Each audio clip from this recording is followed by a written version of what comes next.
Welcome viewers.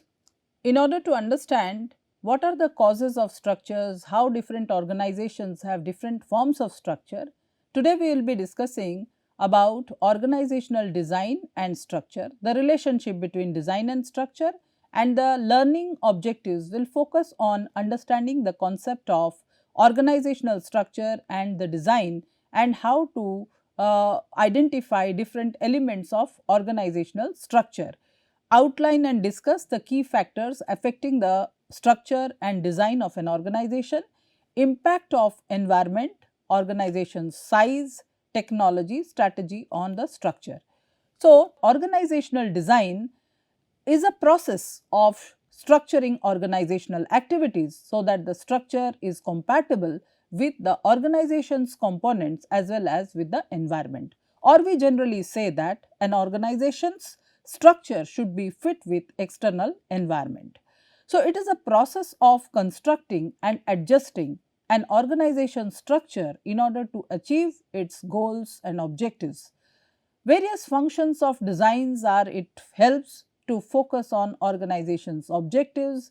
Design helps to divide organization's activities into various groups, and the design also helps to provide a system of coordination.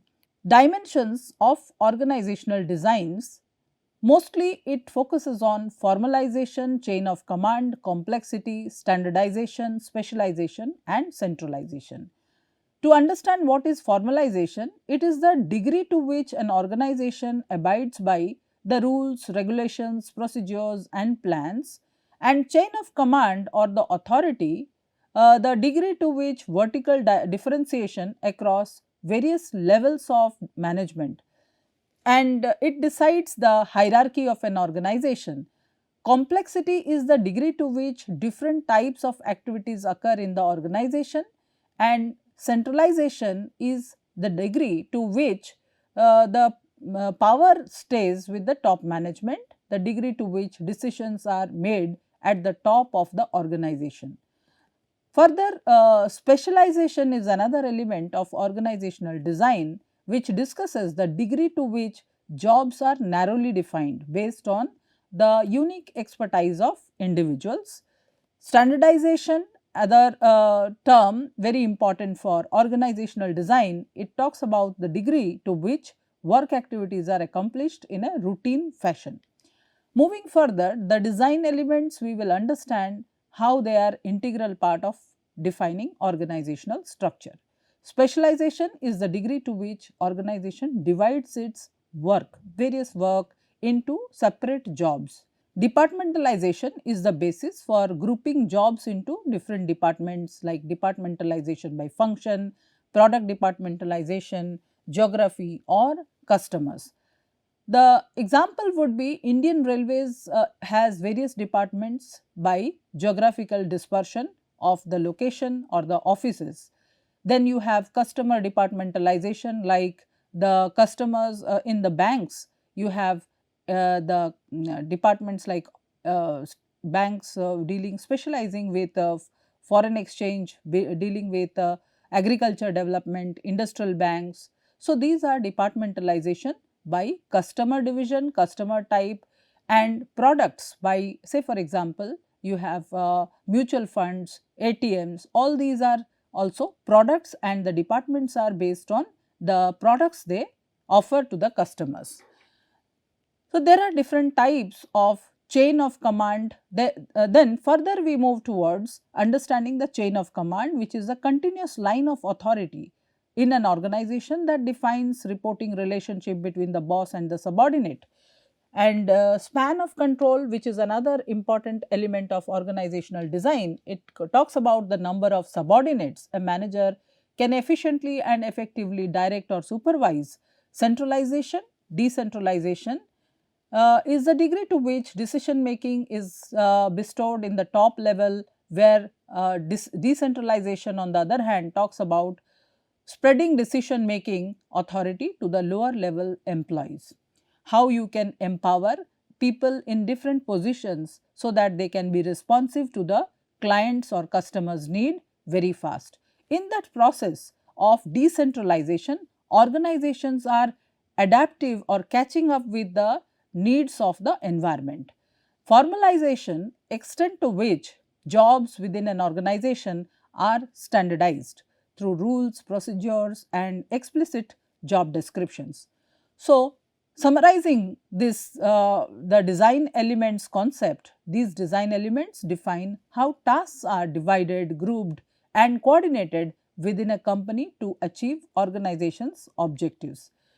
What is the relationship among key organizational design elements? You have contextual variables of organizations like the size, current technology, business environment, strategy and goals. All these influence how managers perceive structural needs. Design elements like formalization, centralization, specialization, standardization, complexity, hierarchy or authority, the design elements define which characterize the organizational design processes. What are the design processes? Further, we discuss about the design processes of differentiation and integration. Differentiation is how one department is different from other, and integration is how we can integrate or how we can collaborate with different departments to reach our objectives. So, which further influences how well the structure meets its purpose. Ultimately, all these elements in the organization's design help in meeting the purpose of the organization, like designate formal authority, whom to give power, and designate formal information processing patterns within the organization, how the processes are being carried out, which influence how well the structure fits with the context or the environmental demands, context of the organization. So, what are the key organizational design processes? As discussed, there are two broad categories of design processes. One is differentiation and integration. So, classification of organizational structure is mostly based on division of labor and coordination of various activities, which results in following design processes: differentiation and integration. And differentiation emphasizes on breaking down complex work into specialized roles, departments. It is a process of dividing work in the organizations. Various activities within the organization, like say for example, a complex task of a hospital you can take, which has different departments which are like specializing in the task which has been given to them. Like you have X-ray department, you have the one which is taking care of electrocardiogram. There is another department which is specializing on say a particular type of disease. There is eye department. So, differentiation focuses on breaking down complex work into specialized roles and departments, which will lead to efficiency. It is a process of dividing the entire work in the organization.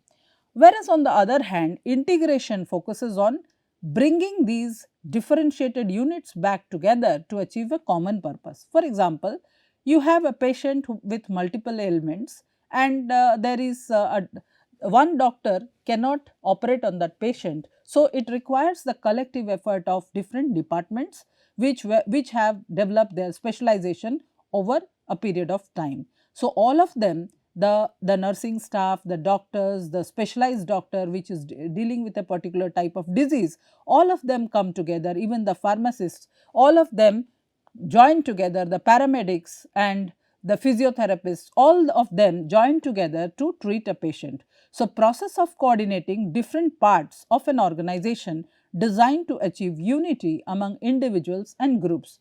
So, the balance between differentiation and integration is the core challenge in an organizational design, because the more you have differences or the departments and divisions in the organization, and the larger the organization is, there is likely to be conflict. So, in order to have a smooth functioning or to meet the objectives of an organization, to make it the resource utilization most effective way and to also be more effective.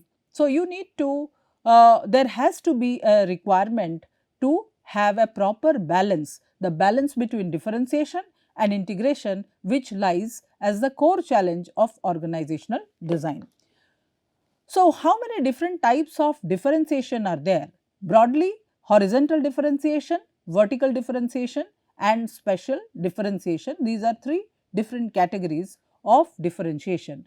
So, what is horizontal differentiation? It talks about the degree of differentiation between organizational subunits. The departments are specializing on a particular task based on employees' specialized knowledge, education or training.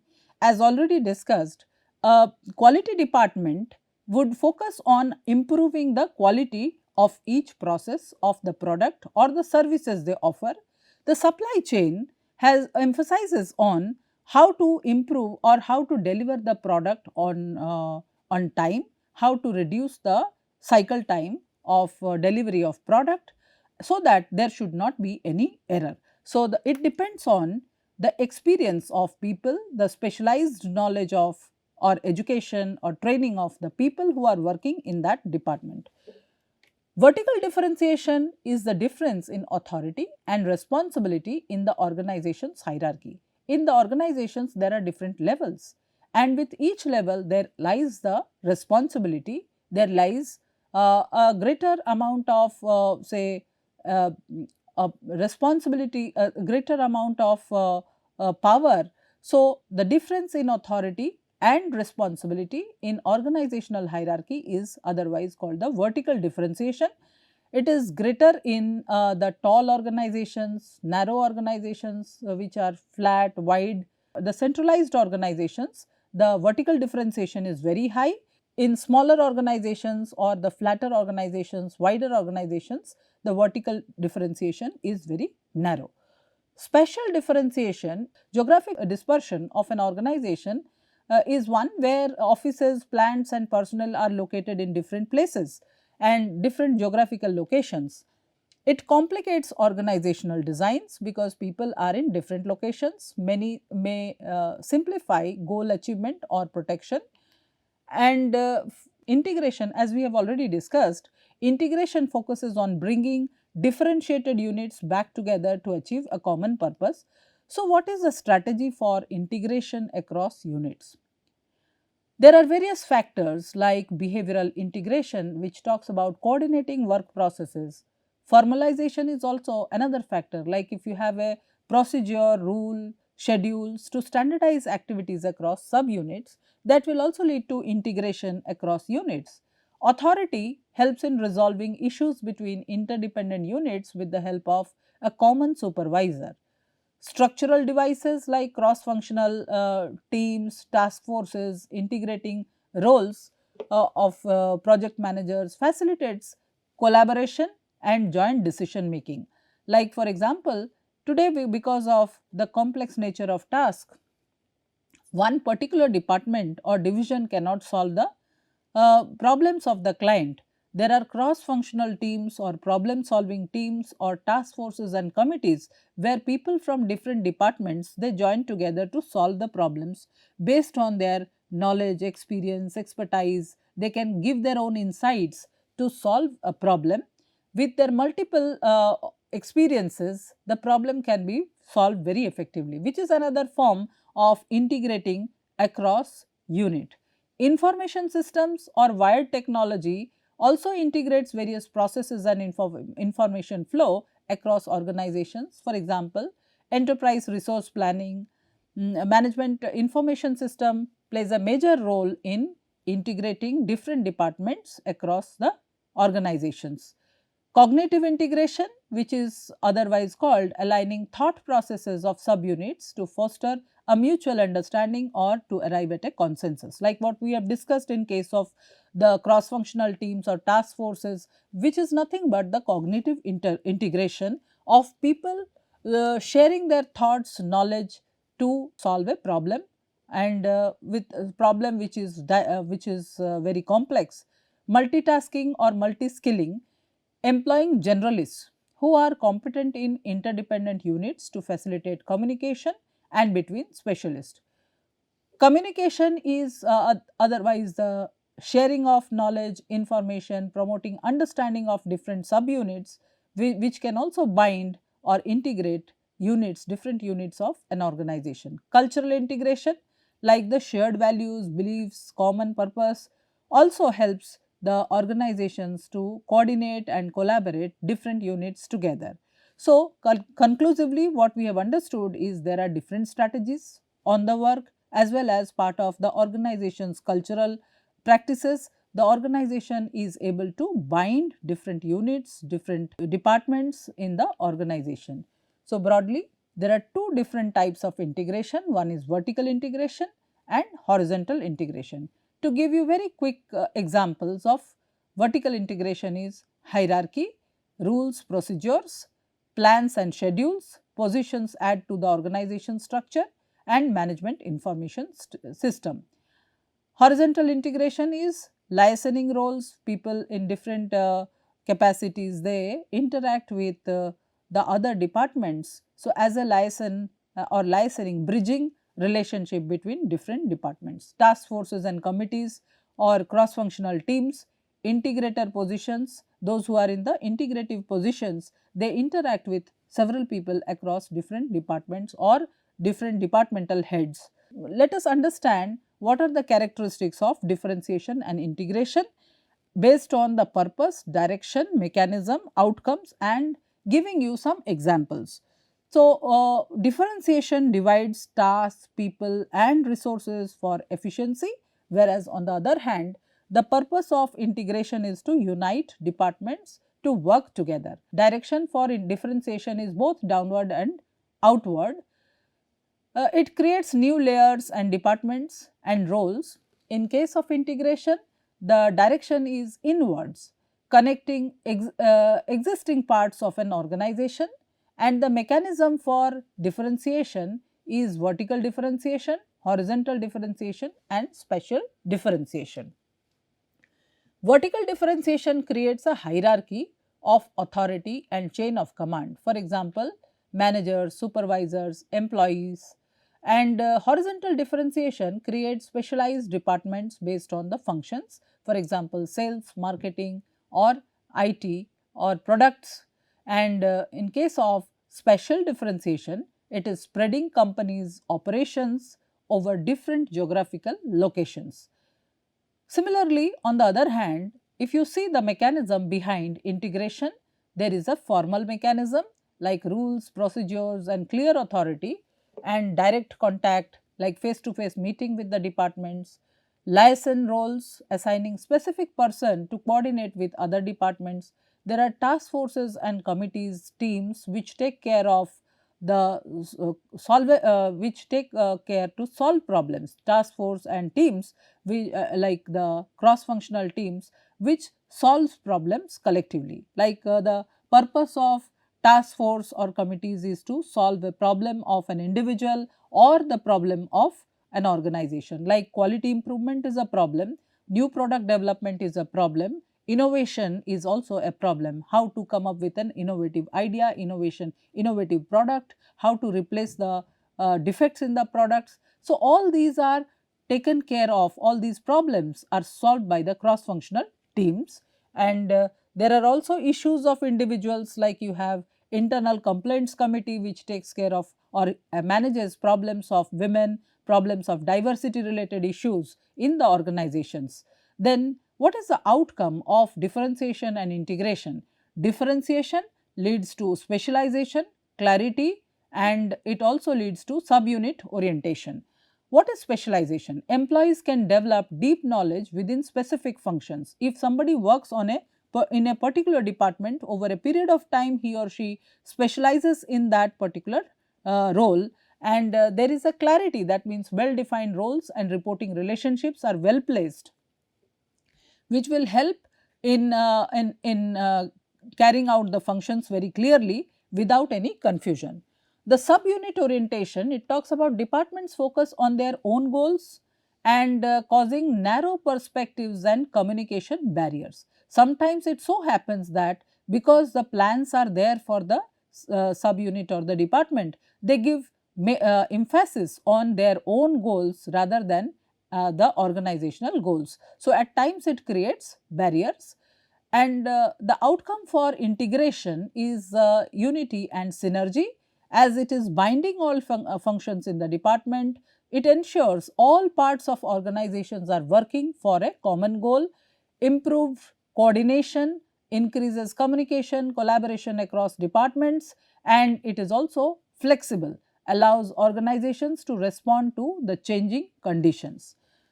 One common example of differentiation is a car company separates its operations into departments, various departments, some like manufacturing department, assembly line, sales, and so on. And the each department develops expertise to achieve higher efficiency. On the other hand, an example for integration is the same car company uses a project manager to create a temporary task force with members from all these departments to solve a problem, or like engineering, manufacturing, marketing, to coordinate the launch of a new electric vehicle. So, electric vehicle as it is in the demand, so how to launch a new vehicle with a better design, better efficiency. So, all this here you require the collective effort of all the departments.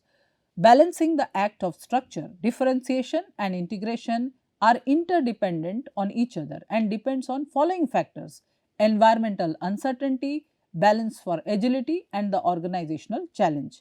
Environmental uncertainty, that we know that stable and predictable environment prefers a centralized and highly differentiated structure, many specialized departments. Whereas on the other hand, higher the uncertainty, the organizations would become flatter. Balance for agility, fast changing uncertain environment, a highly differentiated structure may be balanced with strong integration to ensure quick, adaptive and coordinated response.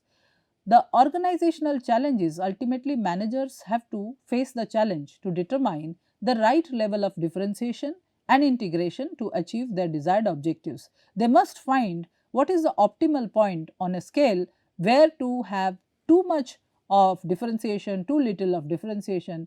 Too little differentiation leads to chaos, and too much of which can create an inflexible and a highly bureaucratic organizations. So, giving too much of rigidity or too much of flexibility can lead to problems. So, there has to be a balance between how much leverage you give for rigidity and flexibility.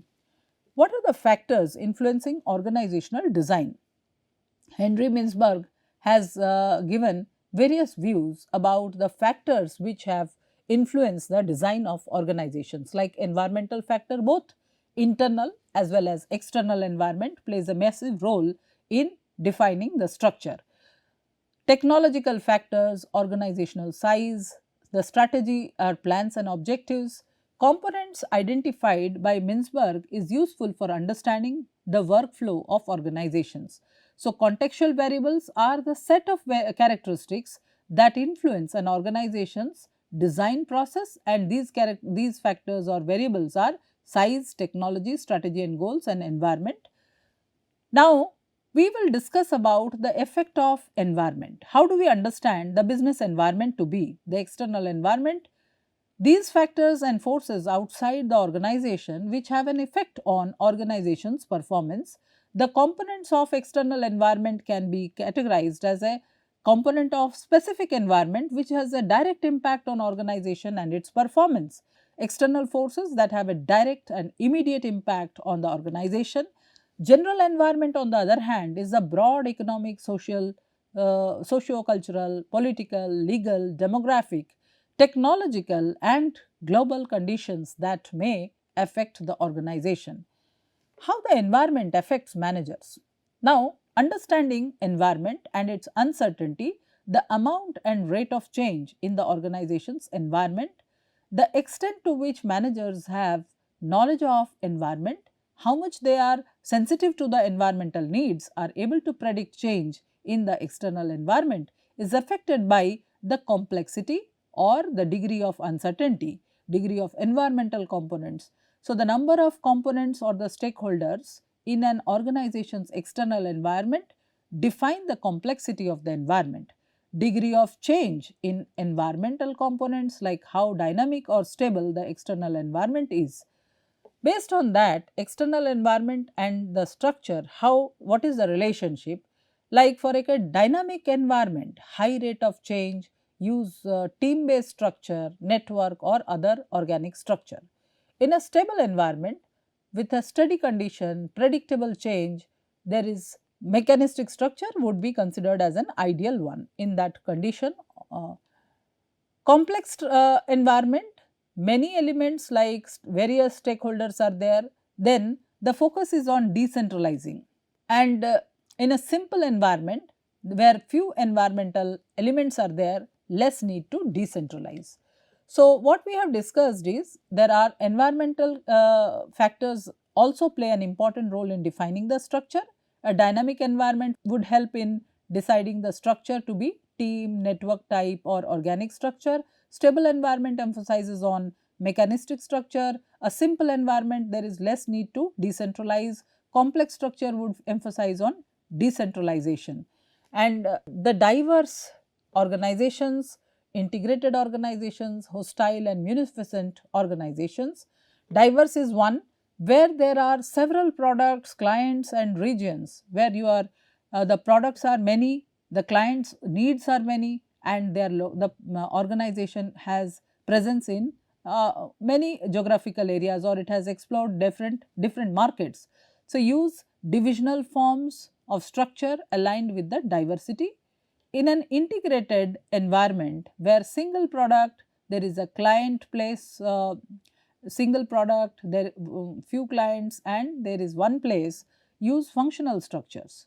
You have the organization is just focusing on efficiency of the product and the location is one. So, functional structure or geographic division if global. Hostile environment, where the competition and resource scarcity is there, there is intensity of rivalry, the competition is very high, there are many similar products, use organic structure in order to be more responsive to the clients and the customers' need. Munificent is plenty of resources and product are in huge demand. There is less need for organic structure. So, what we have discussed about the environment, we have discussed how the environment is and what would be the response in terms of the design elements or deciding the structure of an organization. Environmental uncertainty matrix is one where which is the matrix is defined based on the degree of change and the degree of complexity as discussed earlier. So, based on the degree of uncertainty, we have two categories, one is complex and simple environment, and based on degree of change which can be a stable environment or a dynamic environment. So, we come up with four broad categorization or quadrants. The cell one talks about stable and predictable environment, which is environment is stable, but you can predict the degree of complexity. So, there are few components in environment. The components are somewhat similar and remain basically the same. There is minimal need for sophisticated knowledge of components. Whereas in the dynamic environment, where the environment rate of change is very high as well as degree of complexity is simple. So, in that environment, as in discussed in the cell 2 or the second quadrant, dynamic and unpredictable environment, dynamic as well as unpredictable environment. There are few components in the environment. There are few components or few competitors in the environment. Components are somewhat very similar. The products offered by the competitors are similar, but are continuously changing, updating themselves, upgrading themselves. So, there is minimal need for sophisticated knowledge of the product or the components. And in the third category, where the environment or the degree of complexity is very high or complex, but the environment is stable as well as it can be predictable environment. There are many components, many products, similar products, many competitors in the market, many components in the environment. The components are not similar to one another, but remain basically the same. The basic nature or the core of the product is the same, but however, there is slight difference from in one or the other. So, there is high need for sophisticated knowledge of components, like in terms of the technology. There can be maybe difference in technology used by the competitors.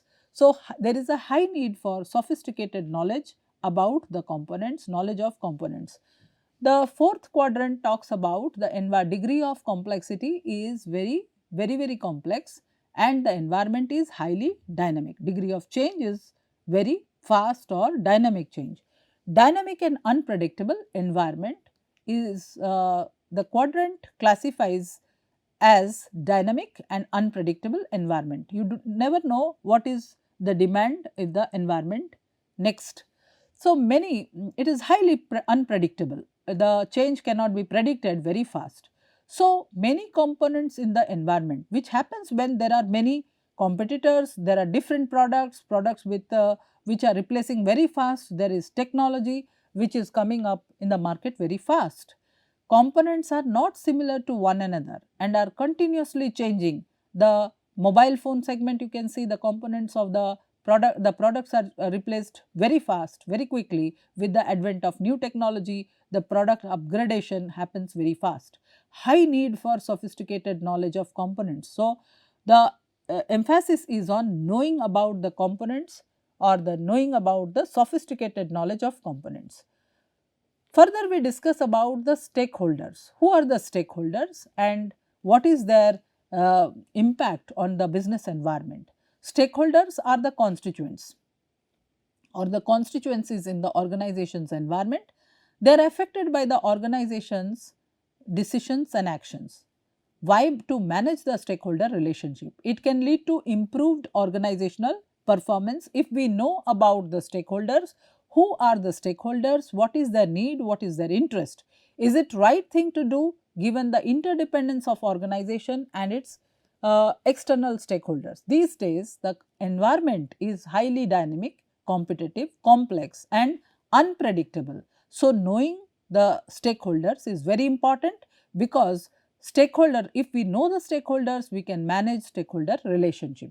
Identify organization's external stakeholders, determine the particular interest and concern of the stakeholders, decide how critical each stakeholder is to the organization, what is the stakeholders' interest and how they can influence the performance or effectiveness of organizations. Determine how to manage each individual's external stakeholder relationship. So, knowing the stakeholder and managing the relationship with the stakeholders is very important. Now, let us understand who these stakeholders are. These stakeholders and how do they influence organizations. The stakeholders are the employees whose involvement, commitment will lead to organization's performance. If the employees' needs are not satisfied, what will happen? The organization will not be able to be effective and efficient. The organization cannot be sustainable. Next is the customers. Customers are people who are actually contributing to organization's profit. Then social and political action groups, they may not be directly influencing, but at times they can disturb the performance of an organization, because they are the ones who are the social activists who will raise hue and cry if the product has some defects. If there is a crisis, like in case of Tylenol crisis with Johnson and Johnson, or the monosodium glutamate content in Maggi, the social activists and environmental activists, the political action groups, they have created a lot of ruckus for the organization and its performance. Competitors, of course, the competitors have the competitors or the intensity of rivalry with the competitors or in that business segment will create a lot of impact on the organization and its performance, because they always vie to compete with the existing products and the services being offered by the organization. Trade and industry association. The various trade and industry association also have an impact on maintaining the regulations and the laws and how they influence the organization and its performance. The government from time to time is changing the various policies of government and like say for example, gender diversity and inclusion. There is focus on the various policies of from time to time that the government focus on on adoption of renewable sources of energy and abiding by or the GST, the change, the reforms in GST. All this has an impact on organization and its performance, goods and services tax. So, media also influences, because media will create an image identity of the company in the eyes of the public. So, as media creates an image about the company, about its image and identity, so based on that the organization's sustainability or organization's performance is affected. Suppliers, if the supplier stops supplying the products on time, if the quality of the product supplied by the supplier is not up to the mark, if there is some defect in transporting the logistics of the suppliers, there is some failure or ignorance, or there is some kind of a problem which will have an impact on the on organization's performance. Like there are automobile manufacturers who are transporting products from different, or they are trying they are getting products from different component manufacturers from different locations. So, in say for example, if there is one case, if there is a defect in the tire or defect in the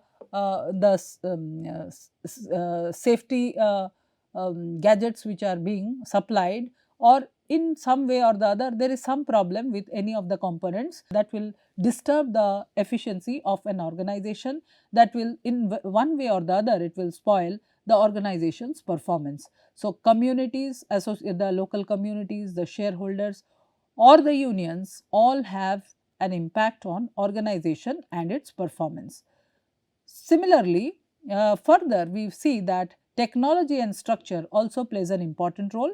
Technology, the mechanism or processes by which an organization turns its products and services, also influences organizations. The variability, the number of exceptions in standard procedures that tend to occur, analyzability, the predictability or difficulty of the required work. Organizations adapt their structures to the technology, like for unit production, what is the technology for mass production, what is the technology adopted for process production.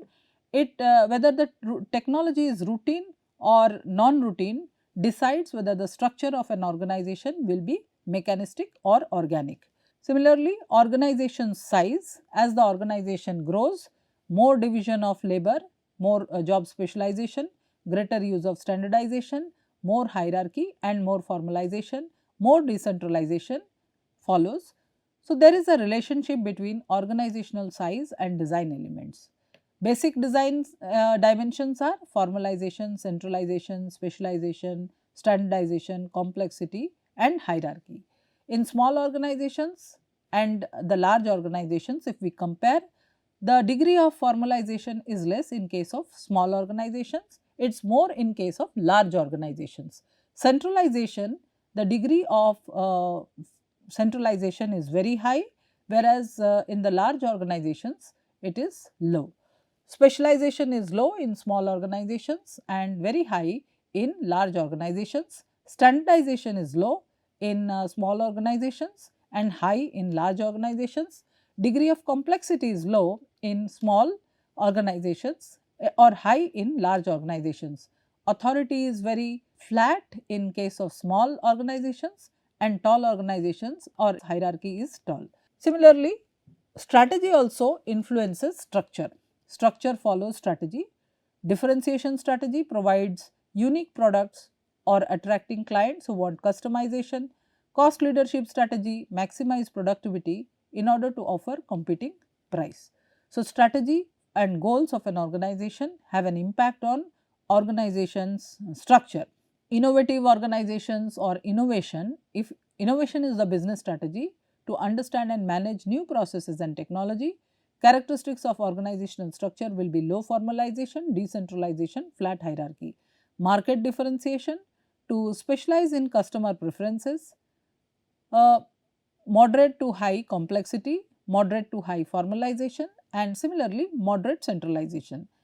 Cost control, to produce standardized products, you have high formalization, high degree of rules and regulations to be followed.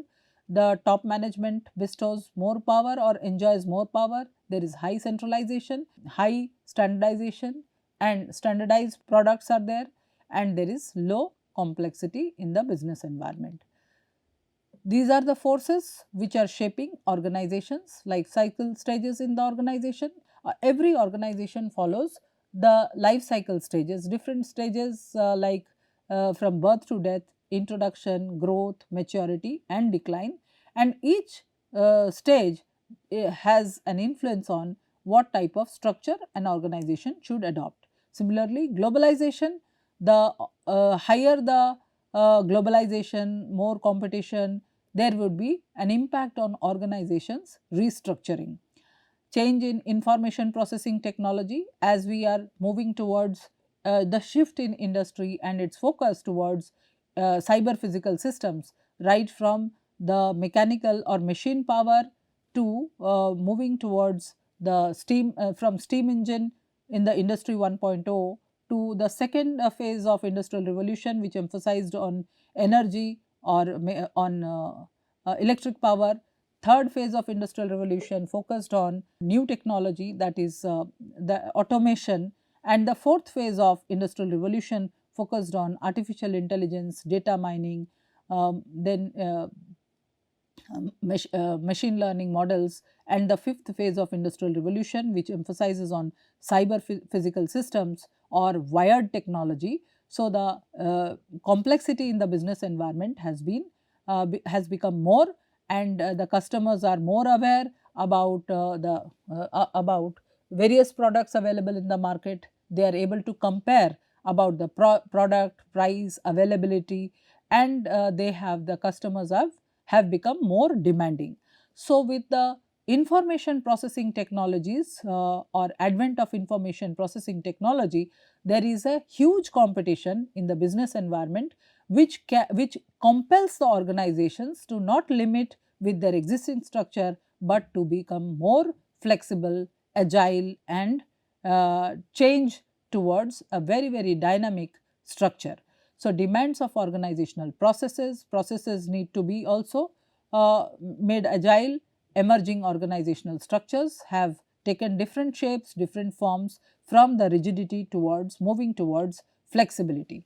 Importance of organizational design, dealing with contingencies, like organizations must be designed to be able to respond to the changes in the complex environment, globalization and changes in technology, gaining competitive advantage, ability to outperform other companies, core competencies, skills, abilities in value creation, and strategy, that is patterns of decisions and actions involving core competencies that produces a competitive advantage.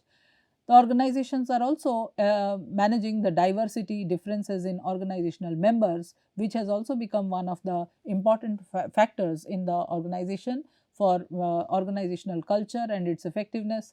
Learning how to effectively utilize a diverse background, a diverse set of manpower, diverse workforce for an effective decision making, as the focus is on creativity, coming up with new products, new challenges, solving new problems. So, therefore, the organization need to recruit people with diversity, diverse knowledge, with cognitive diversity, people having different knowledge bases, different say experience, age, gender, race, religion, and people with different differential ability or with unique or special abilities. So, therefore, it becomes a challenge, because once you have encouraged diversity in the workplace, there is likely to be conflict. So, how to manage diversity? So, these are various these are various issues in managing organizational design, promoting efficiency, speed and innovation.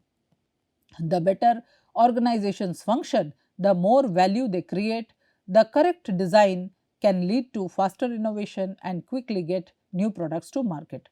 If the organization's design is poor or poorly structured organizational design, there would be delay in decision making, poor quality of decisions will be there, and there would be lack of innovation or innovative response to the dynamic environment. High level of conflict may arise. So, this lecture we discussed about the relationship between the organization's design elements, different types of design elements, the processes, and we further discussed about how the factors in the business environment have an influence on organizational structure. Thank you.